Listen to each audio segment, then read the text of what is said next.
Picture this. It's the autumn of 1775, and across the Atlantic, King George III is absolutely furious.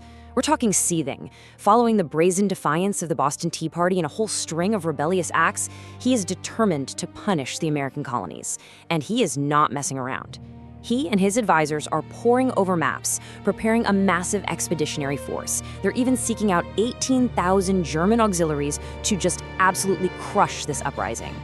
Listen to the king's uncompromising mindset at the time. He told his ministers, when once these rebels have felt a smart blow, they will submit. You can really hear the gravity in that, right? The terrifying stakes of what's coming are just laid bare. This is the immense power of a global empire, and it's preparing to bring the hammer down on its own subjects. Which brings us to the first major move. Section 1, the invasion of Canada. Now, knowing this storm is brewing across the ocean, the Second Continental Congress down in Philadelphia makes a really desperate, preemptive choice. They know the British only have about 800 redcoats in Canada right now, but they'll almost certainly use it as a staging ground. So the Americans decide to strike first. And this perilous campaign, it unfolds incredibly quickly. It kicks off in September 1775, with General Montgomery laying siege to Fort St. John. Meanwhile, Colonel Benedict Arnold undertakes this grueling, treacherous march through thick forests and freezing swamps, finally arriving outside Quebec in early December. The climax of all this? A desperate, failed assault in the early hours of December 31st. They attacked under the cover of a blinding blizzard against Quebec's massive 20-foot walls. And guys, it was an absolute disaster. Montgomery was killed, and Arnold was badly wounded. The aftermath is just devastating. You've got about 600 remaining men left. They're isolated, they're freezing, and they're being ravaged by smallpox. They're trapped hundreds of miles from friendly territory, clinging to bare survival in the bitter Canadian winter, all while the British, led by Governor Guy Carleton, hold strong. But, history is rarely just a story of unbroken defeat. We're going to shift our focus southward to a stunning turnaround. Section 2, Victory at Boston. This isn't just your standard battle. This is the story of a near impossible logistical operation that literally altered the course of the war. 59. That number represents 59 massive, heavy guns, some weighing more than 2 tons each. And the crazy part? A 25-year-old former bookseller turned patriot colonel named Henry Knox managed to capture these guns up at Fort Ticonderoga. And he made a bold promise to George Washington that he was going to bring them all the way to the siege of Boston. But to actually do that, Knox had to pull off a miracle. He moved those 2-ton guns across 300 miles of snow-covered mountains and frozen rivers, using nothing but sleds, oxen, and horses. It's an unbelievable testament to human willpower. He arrived in late January 1776, right in the nick of time to turn the tide. Washington's War Council comes up with a brilliant, highly cautious plan. Masked by a furious nightly bombardment that completely hides what they're doing, 6,000 Patriot troops quietly hauled 20 of those massive guns up to Dorchester Heights under the cover of darkness. By dawn, the British wake up completely horrified. Their anchored fleet is suddenly sitting right in the crosshairs. Facing starvation, sickness, and terrible hurricane-force winds, General Howe is forced to evacuate his forces on March 20th. After 10 grueling months, the siege is finally over. Now, as news of Washington's victory sparks jubilation, we have to look at a much darker reality that was simultaneously pitching neighbor against neighbor across the colonies. Section 3, Loyalists versus Patriots. The big takeaway here is that the revolution wasn't just Americans fighting the British.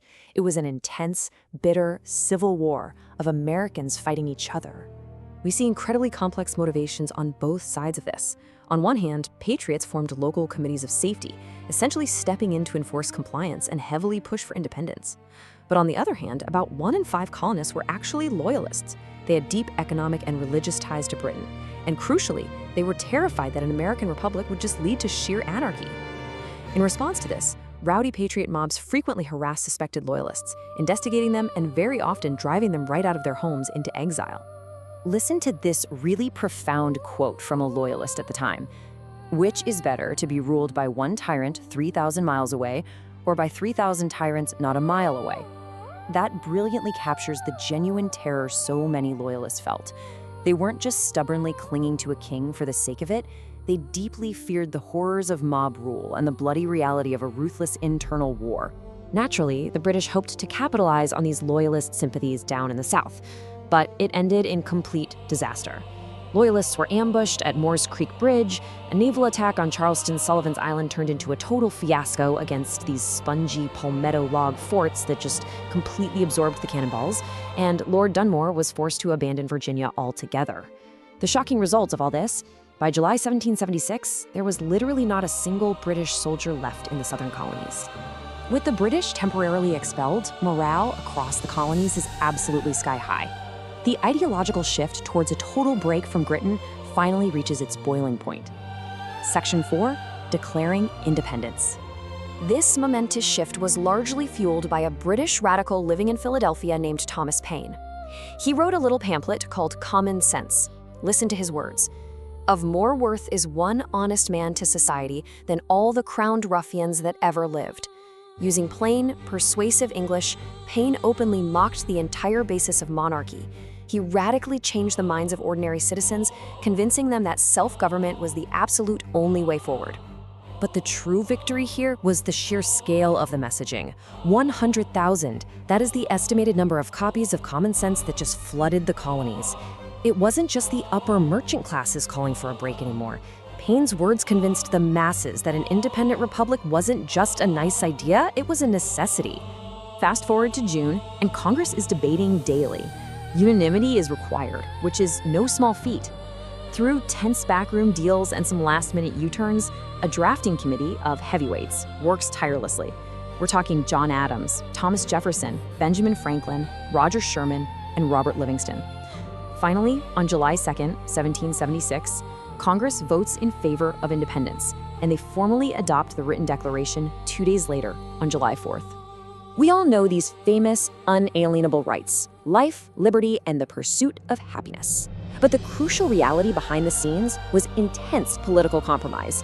To appease the southern colonies and ensure that unanimous support, delegates actually had to remove a paragraph criticizing the slave trade. Eventually, all 56 delegates signed, pledging their lives, fortunes, and sacred honor. Meanwhile, out in the streets, ecstatic crowds were toppling statues of King George and melting them down into thousands of bullets. But let's pivot sharply here. The jubilation, the ringing bells, those toppled statues, it's all about to be overshadowed by a terrifying, imminent threat looming right on the horizon. Section 5, the British Armada arrives. The tide turns back with terrifying speed. On May 6, 1776, General Burgoyne arrives up in Quebec with 7,000 reinforcements, forcing a rapid Patriot retreat. By June, a Patriot counterattack fails completely, and Montreal falls back to the British. Then, the cinematic tension really peaks. June 29, 1776. Sails are sighted off the coast of New York. A massive shadow falls over George Washington's army. Imagine the sheer panic in New York City. The alarm guns are firing, the city is in absolute uproar. 120 initial ships arrive with General Howe.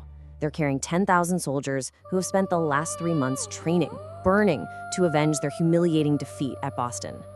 But wait, that was just the beginning. General Howe is soon joined by Admiral Parker's fleet and a vast armada sailing straight from England. 32,000 soldiers, 12,000 sailors, 400 ships converging on Staten Island.